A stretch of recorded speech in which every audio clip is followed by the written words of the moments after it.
For as long as I can remember, I've lived in the architecture of my sister's shadow. It wasn't a malicious shadow, just an expansive one, cast by a sun so bright it bleached the color out of everything else. Sarah was a supernova. I was the quiet, unnoticed satellite caught in her orbit. Our house was always filled with the hum of her life, her laughter echoing from the foyer, the sharp clicks of her heels on the hardwood, the endless stream of friends who saw me as little more than a piece of shy, peripheral furniture. My world was the opposite of hers. It was the scent of turpentine in my attic studio, the rough grain of charcoal under my fingertips, the silent language of lines on a canvas. My social anxiety wasn't a quirk, it was a physical state of being. It was the tightening in my chest when the doorbell rang, the way my throat would close up at the mere thought of introducing myself. It was a lead blanket I couldn't shrug off. And then there was Hazel. She was Sarah's best friend, a permanent fixture in our lives, and the epitome of everything I was not. She moved with an effortless grace that seemed practiced, her smile a perfectly calibrated instrument of warmth and dispassion. She was a successful interior designer, her life a curated collection of aesthetic triumphs and social victories. When she spoke to me, her voice was like smooth, cool marble. "How is the art going, Leah?" she'd ask, her eyes briefly flicking to me before returning to Sarah. I'd mumble something incoherent, my face hot, convinced her question was a polite placeholder, a courtesy extended to the strange little sister before the real conversation could resume. I felt her kindness was a performance, a veneer of pity she wore like her expensive cashmere sweaters. Hazel was a study in controlled perfection. I watched her from afar, my gaze a mixture of envy and resentment.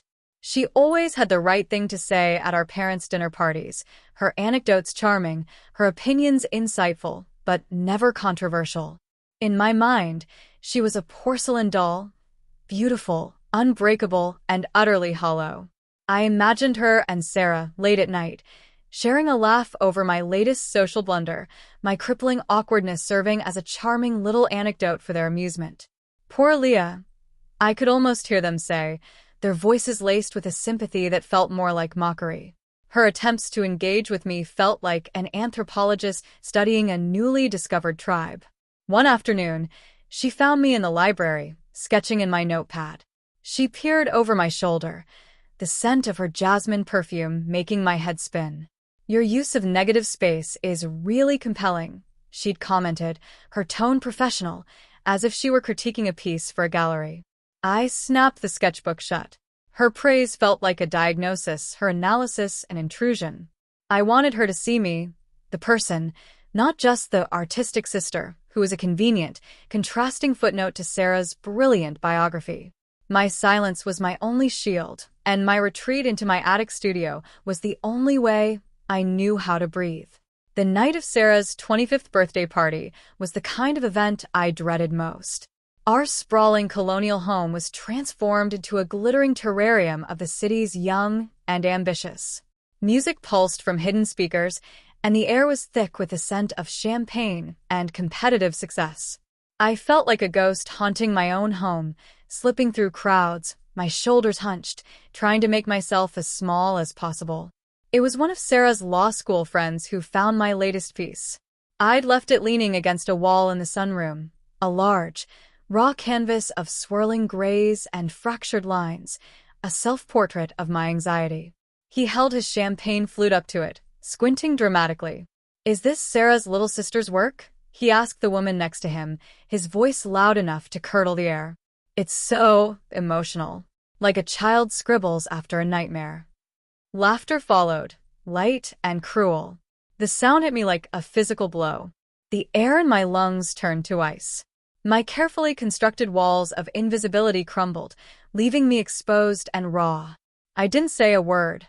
I just turned and fled, stumbling up the 3 flights of stairs to the deserted third-floor balcony, the laughter chasing me like a pack of dogs.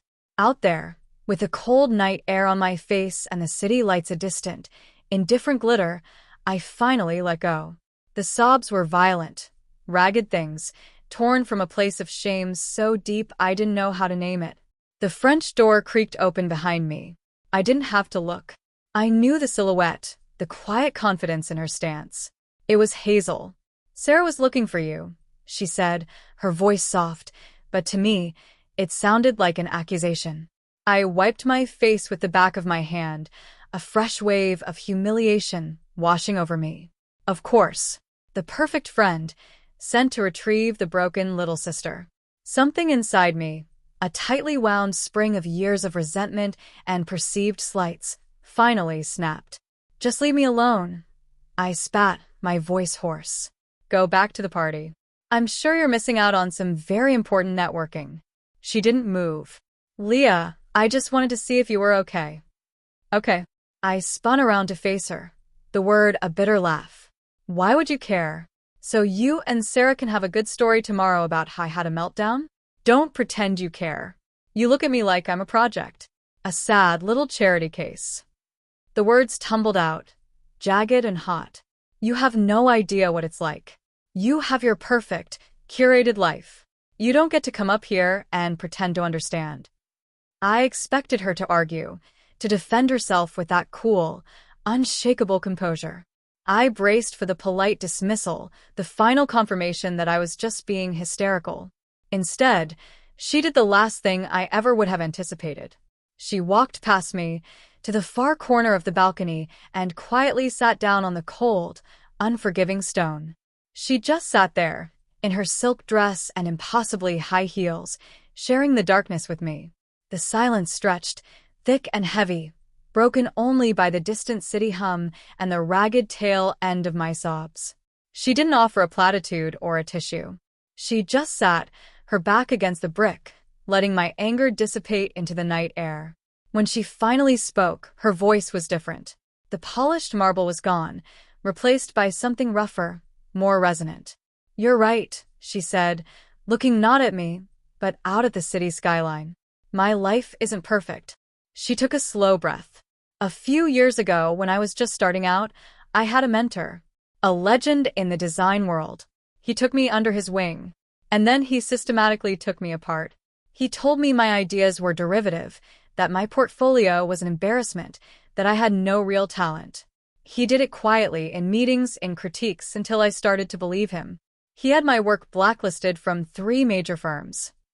I stared at her profile, at the hard line of her jaw I'd never noticed before. "I had panic attacks in the bathroom before client presentations," she continued, her voice flat. "I'd sit in my car and hyperventilate, unable to walk into my own studio. I called it my year of silence. I didn't design a single thing. I just stopped. Everyone on the outside saw a rising star taking a sabbatical. Nobody saw the girl who was convinced her career was over before it began." The porcelain doll had cracked, and through the fissure, I saw something that looked unnervingly like myself. The carefully constructed image of her perfect life dissolved, replaced by a picture that was messier, more human, and achingly familiar. I didn't know what to say. The script I had written for her in my head, the one where she was condescending and I was the misunderstood victim, had been completely shredded. We sat in that shared silence for a while longer, the animosity between us replaced by a fragile, uncertain quiet. Then, she reached into the small, elegant clutch she'd placed on the stone beside her. "This is going to be either the worst timing or the best," she said, her voice regaining a fraction of its usual steadiness. She pulled out a thick, cream-colored envelope and held it out to me. I took it, my fingers numb. My name and address were printed on the front in crisp, official-looking type. The return address was a gallery downtown, the Vanguard. I tore it open. Inside was a letter, thick and formal. Words jumped out at me. "Pleased to inform you, selected for inclusion. Vanguard Emerging Artist Exhibition." I looked up at her, my mind a complete blank. "What is this?" My voice was barely a whisper. "I've been following your work for years, Leah. Not just because you're Sarah's sister," she said, meeting my gaze directly for what felt like the first time. "You're good, really good. But you hide it. You hide yourself." "I thought," she hesitated. "I thought maybe you just needed someone else to knock on the door for you." She had compiled a digital portfolio of my best pieces, photos I hadn't even known she'd taken when visiting, and submitted my application weeks ago. Without my knowledge. Without my permission. It was an audacious, almost arrogant act. But as I stared at the acceptance letter, the The cold weight of my humiliation from downstairs was replaced by a terrifying, dizzying lightness. For the first time, someone hadn't just looked at my art. They had seen its value. And it wasn't Sarah. It was her. A week after the party, she invited me to her studio. It was a sprawling loft downtown, with floor-to-ceiling windows that flooded the space with clean, northern light. The place was a reflection of her mind, minimalist, organized, with every object in its rightful place. Yet, in one corner, a corkboard was a chaotic explosion of fabric swatches, color palettes, and scribbled notes, a glimpse of the restless energy beneath the calm surface. We established a new kind of rhythm, one far from the fraught dynamic in my family home. Here, I wasn't Sarah's little sister. I was Leah, the artist. We fell into a comfortable partnership. While she worked on a design proposal for a new hotel, I'd sit on a stool in the corner, sketching. She'd ask my opinion on color theory, valuing my eye for composition. In return, she helped me draft my artist statement for the exhibition, a task that felt more daunting than producing the art itself. "Don't try to sound like someone you're not," she told me, reading my 5th convoluted draft. "Just write the truth. Your voice doesn't have to be loud to be heard. It just has to be honest." She taught me how to articulate the chaotic emotions I poured onto the canvas. And I, in my own quiet way, taught her to embrace imperfection. One afternoon, I pointed out a slight asymmetry in one of her floor plans. She froze, her perfectionism flaring. "It's better this way," I told her quietly. "It makes it feel more alive." To my surprise, she looked at it, tilted her head, and agreed. Our friendship was being built in that studio, brick by brick, in shared silences and quiet observations. Sarah noticed the shift immediately. Our new alliance had subtly redrawn the map of our family's emotional geography, and she wasn't sure where she stood on it. She was used to being the bridge between me and the world, the sun around which Hazel and I both orbited. Now we were a system of our own, and it left her on the outside. Her confusion manifested as a kind of brittle cheerfulness. "It's so great you two are finally getting along," she'd say, her smile a little too bright. But there was an undercurrent of something else, something unsettled. She started making little digs, veiled in sisterly concern. "Are you sure you're ready for a big show, Leah? It's a lot of pressure." Or to Hazel, "Don't let her get too in her head. You know how she gets." The tension came to a head one evening when she came to Hazel's studio to pick us up for dinner. I was putting the finishing touches on my largest piece for the show, a canvas that felt like the culmination of everything I'd been working toward. Sarah, gesturing animatedly while telling a story, swung her arm back, her glass of red wine tipping. A dark crimson splash arced through the air, landing squarely on the bottom corner of the pristine white canvas. Silence. The red stain bloomed against the gesso like a fresh wound. "Oh my God, Leah, I am so sorry," Sarah cried, her hands flying to her mouth. But her eyes met mine, and in that split second, I saw a flash of something that wasn't just carelessness. It was a flicker of resentment, of a confused, misplaced anger. Hazel immediately grabbed a cloth and soda water, her movements calm and efficient, but the damage was done. I held up a hand to stop her, my gaze fixed on the bleeding red stain. For a heartbeat, the old, familiar panic rose in my throat, but then I reached for my palette knife, loaded it with deep crimson paint, and began to work. I wove the stain into the fractured lines of the portrait, turning the accident into a raw, beating heart at the bottom of the canvas. When I stepped back, the piece felt more complete than it had ever been. That night, the hairline fracture in my relationship with my sister split wider. It exposed the chasm between a bond built on habit and hierarchy and the one I was building with Hazel, one founded on a deliberate choice of mutual respect and the courage to turn broken things into something beautiful. As the date of the Vanguard exhibition drew closer, a shadow from Hazel's past reappeared. The gallery announced the final judging committee for the exhibition's top prize. The head of the committee was Marcus Thorne, the very mentor who had systematically dismantled her confidence years ago. When Hazel saw the announcement online, the color drained from her face. I watched as the confident, composed woman I'd come to know was replaced by a younger, more vulnerable version of herself.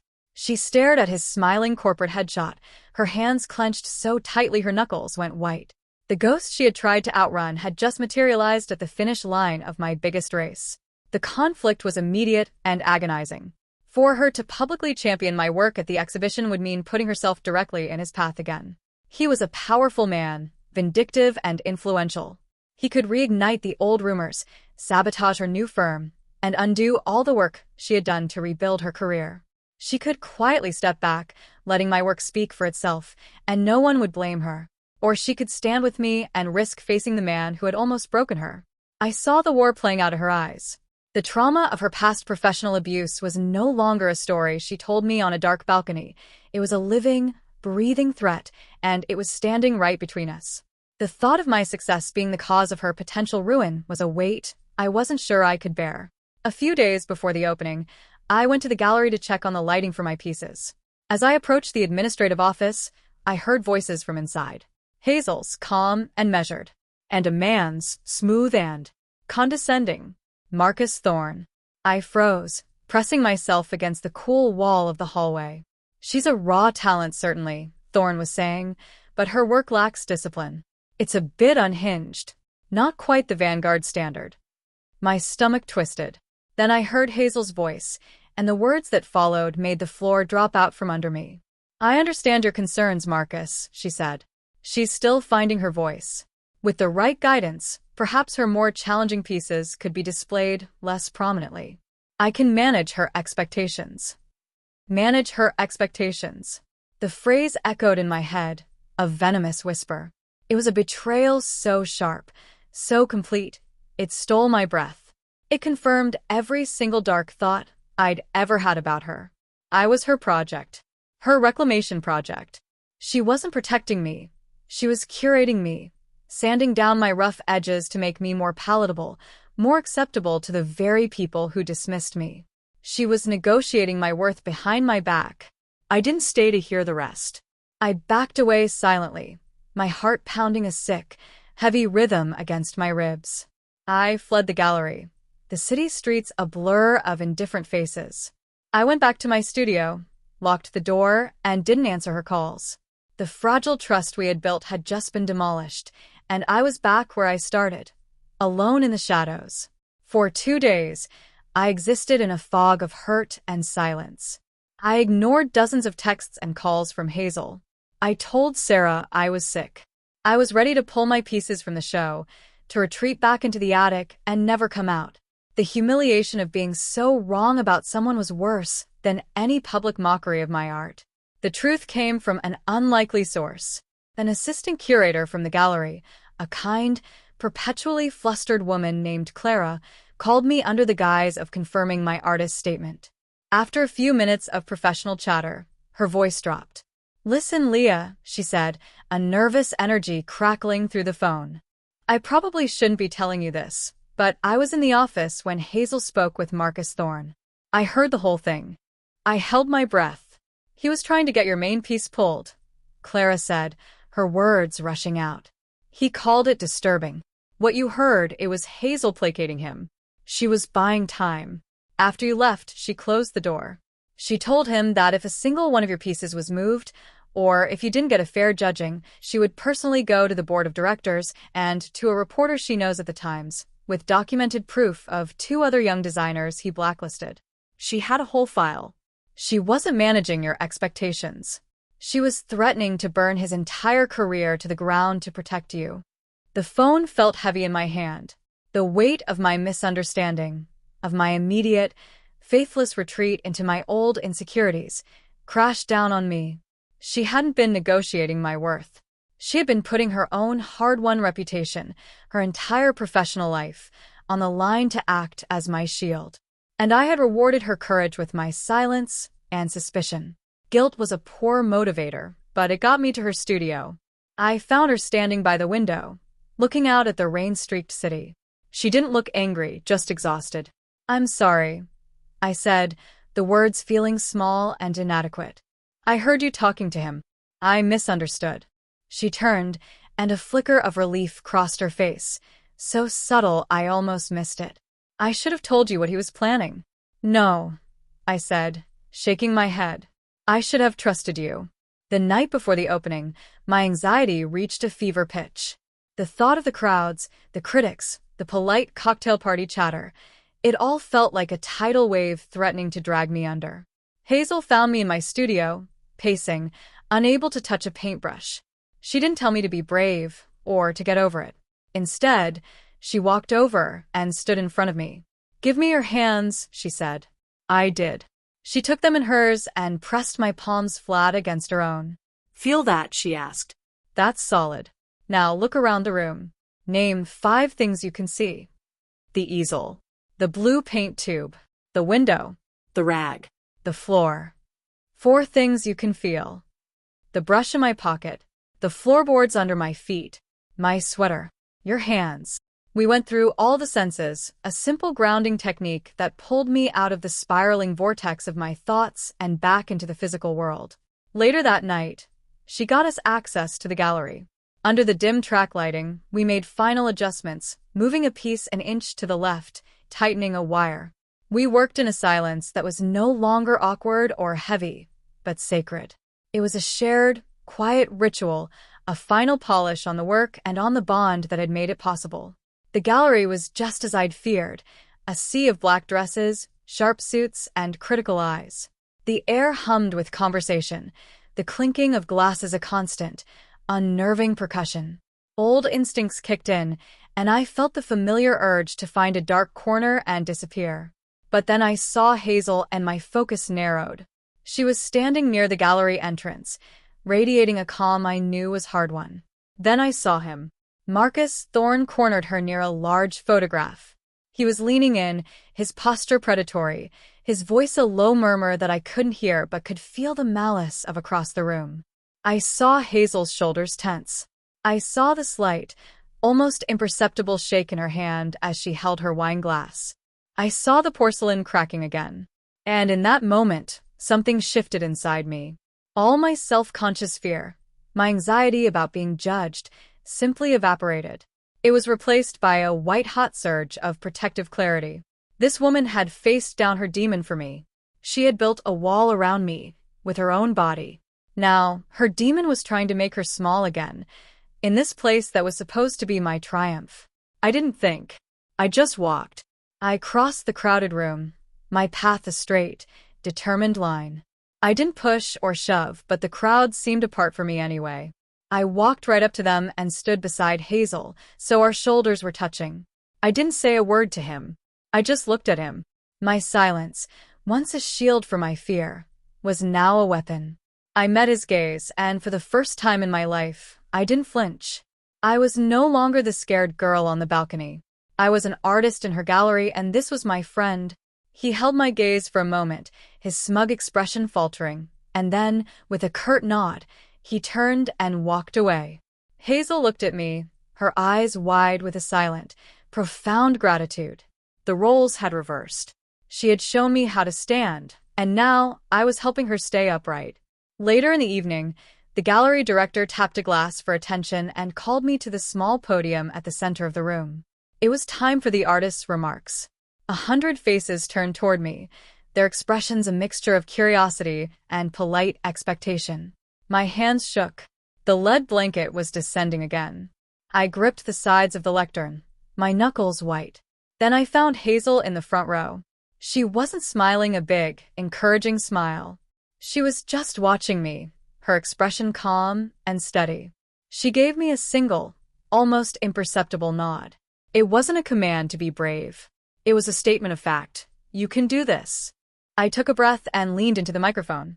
"Thank you all for coming," I began, my voice wavering slightly before finding its footing. People who see my work often say it's about isolation. And, for a long time, I think they were right. I looked out at the crowd, at Sarah, at my parents, and finally back at Hazel. But what I've learned recently is that art doesn't happen in a vacuum. This exhibition, it wouldn't exist without the invisible labor of a friend who saw value in the work when I only saw flaws, who believed in my voice when it was just a whisper. I paused, my gaze locked with hers. We talk about mentors and patrons, but we don't talk enough about the women who hold the door open for other women, who quietly and fiercely champion each other when no one is watching. So this show isn't just mine. It's for her. A warm, genuine applause filled the room. Marcus Thorne's attempt at sabotage had failed.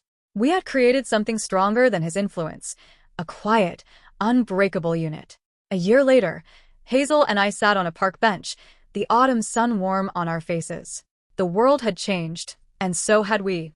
I was no longer just Sarah's little sister.